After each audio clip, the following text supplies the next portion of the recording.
This is it, right? The rock stool? Aye, lad. The Council of Valkyries. The Valkyries are of Valhalla, are they not? Glad to see you're paying attention, brother. You are correct. Valhalla, the great hall of the Einherjar, is their home within Asgard.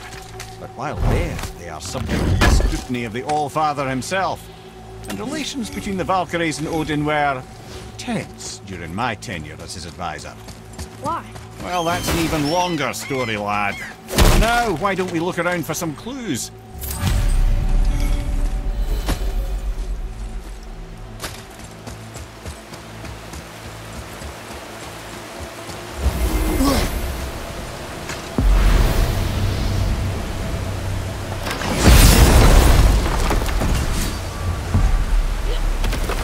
Try placing one of the Valkyrie helms on a throne. Whoa, you're back. Hello? I don't think she can hear you, lad. The helms must only retain but a small portion of their owner.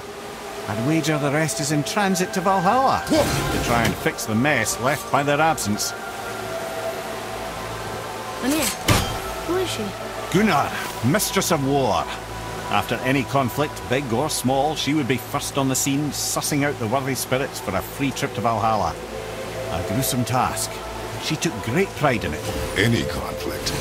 Impossible. It's true. She had help from her sisters, of course. But Gunnar was always first to arrive. Her judgment of the fallen was unparalleled, and an invaluable resource to Odin. She was one of his favourites.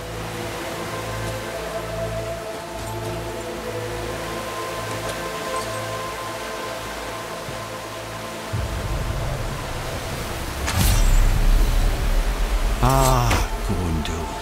Beautiful Gondul. And? Huh? That's it? Beautiful Gondul? No story or anything? Oh, sorry, lad. The sight of Gondul always took my breath away. Gondul had a silver tongue, a sharp wit, and struck a figure so stunning it literally drove men insane. Odin forbid her from setting foot in Midgard after a time, as insanity is not a welcome trait in Valhalla.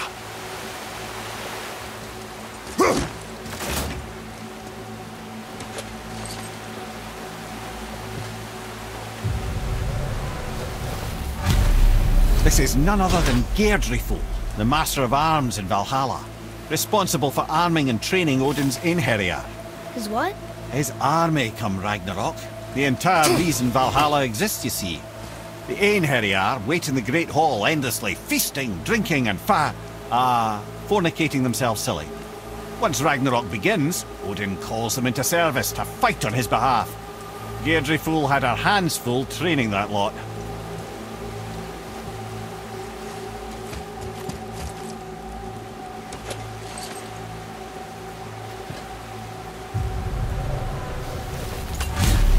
This, my friends, is Kara. Now, Valkyries are volatile by nature, but Kara, the lass is Wild Storm personified. A wild storm. Aye, calm and collected. Then the air would shift and the fury of her storm would unleash. It was beautiful in a way, assuming you could find proper shelter. Her tears would cleanse the blood-soaked battlefields.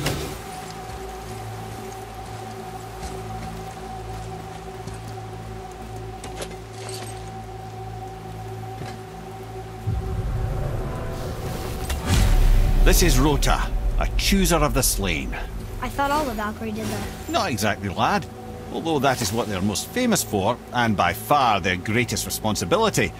You've seen what happens to the dead without the judgment of the Valkyries. Hellwalkers. That's right. Rota, Gunnar, Skuld. Without them to clean up the aftermath of battle, hell overflows with souls meant for Valhalla. A sorry state of affairs. Rota must be beside herself.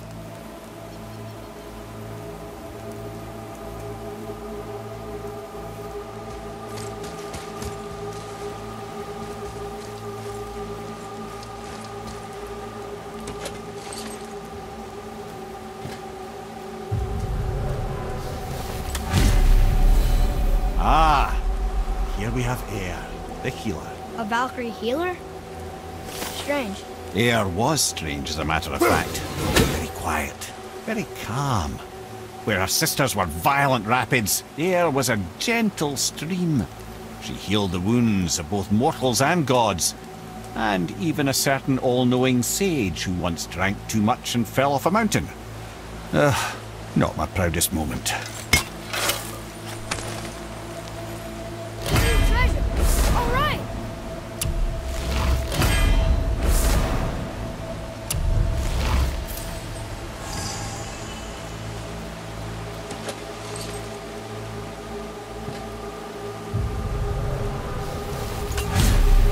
Well, well, Hilda, mistress of battle.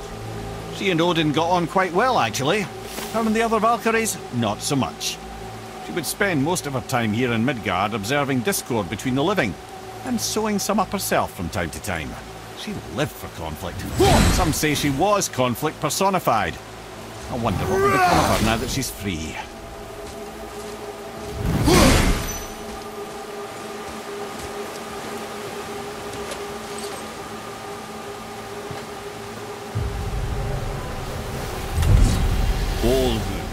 Once the daughter of a powerful chieftain, she fell defending him during a Reaver attack. Olrun was escorted to Valhalla, where she chose to devote her afterlife to the pursuit of knowledge above all else. Quite unusual behaviour amongst the constant drinking and feasting of her fellow Valhallian denizens. How'd she end up a Valkyrie? Odin. He saw a kindred spirit in Olrun's single-minded pursuit of knowledge. He appointed her as the Valkyrie's resident historian.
You have saved the Valkyries.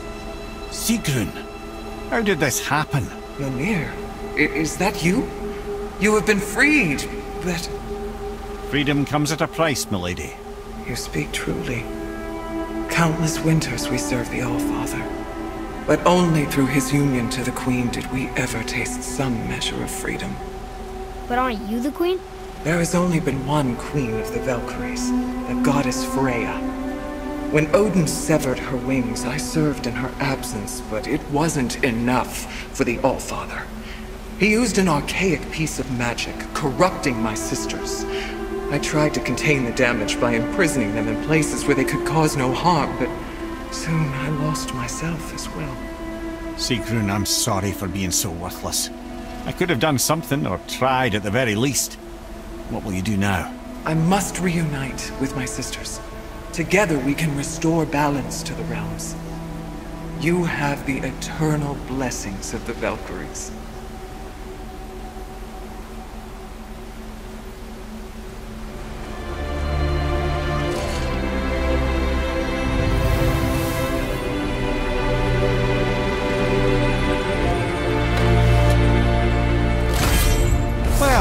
We did it, I suppose.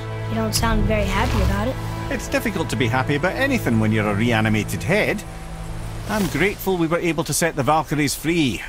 But so much of this could have been avoided, if only... You said it yourself, Head. It does not matter anymore. The past is the past. Well, that's awfully cheerful coming from you. I am in a good mood. The dwarves will make use of this helm. Your dad's a wee bit single-minded, isn't he, lad? Definitely.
Wait, so Freya is the Valkyrie Queen?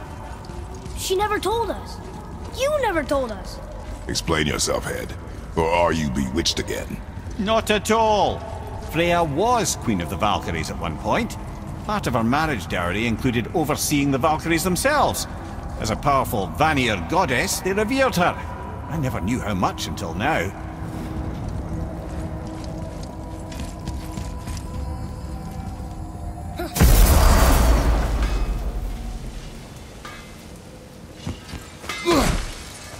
Something else we can do for you? Nah, just glad you guys worked it out. Ah. Well, I could say the same to you. Ha! I guess I was getting a bit full of myself. Told him what he needed to hear, how's it sounds to me. Just the same. I'm sorry for how I spoke to you, Sindri. You forgive me? Already have. Like you said, it all worked out. Now, let us get back to work before I get sentimental.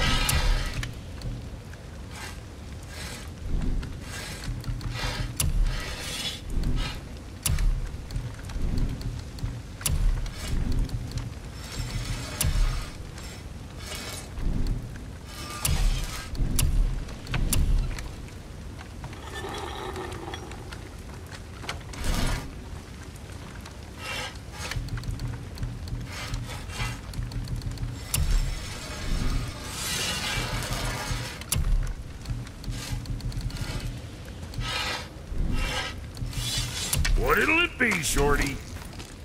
Now there's something else.